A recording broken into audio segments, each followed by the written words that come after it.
ये भैया है लपेटू का हो काका? कहाँ बड़े रोम रोम भाइयों। ढकेलू चाचा की लड़कियां बाइक थे हैं? इस बड़ा बहुत बड़ा था चोर जानता है गांव में हर पाते और लड़कियों को खराब चाहते हैं। जाई पहले ओकरे बाप को रहते ही आई हमसे बड़ी चोरी करा काम बहुत नंबर 1 चोर आए सर बाबू पूरा गांव लूटत बा। हैं? हाँ तब तो राव पूरा लड़कियों पुलिस को डकैत बने थे। अरे भाई का यहीं आते थब जाते कोई ओकरे बाप लगे हाँ हाँ जा जा जा चलो कोई बात जा, बोल जा, आई जा।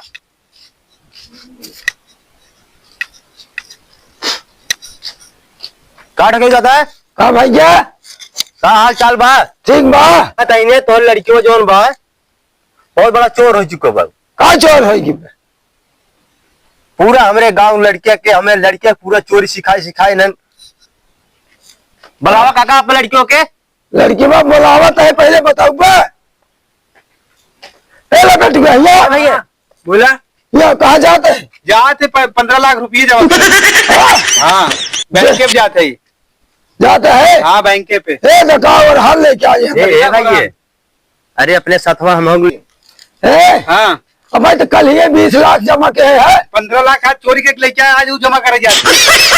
वो जमा करे जाता है। अब कल ही 20 लाख जमा के आज फिर हाँ तो आज और 15 लाख जमा कर देते ही।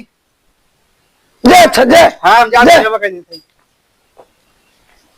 ए चाचा कहा कहा था ही तोरे की ही एक दिन में 15 लाख रुपये कमाता है अरे मैं कल ही 20 लाख कमा रहा है हाँ जब तोरे की ही रोज 15 लाख 20 लाख कमाई होत बा हाँ एक हमें लड़कियां बाटे हो लिया लेते तोरे सतवा रात कबो साथ जिंदगी 15 लाख देखेंगे देखे तक तेरे लड़के के तेरे गाँव मार जाए बहुत लड़के तेरे में आई ये चाचा 15 लाख रुपये कमाई आ गया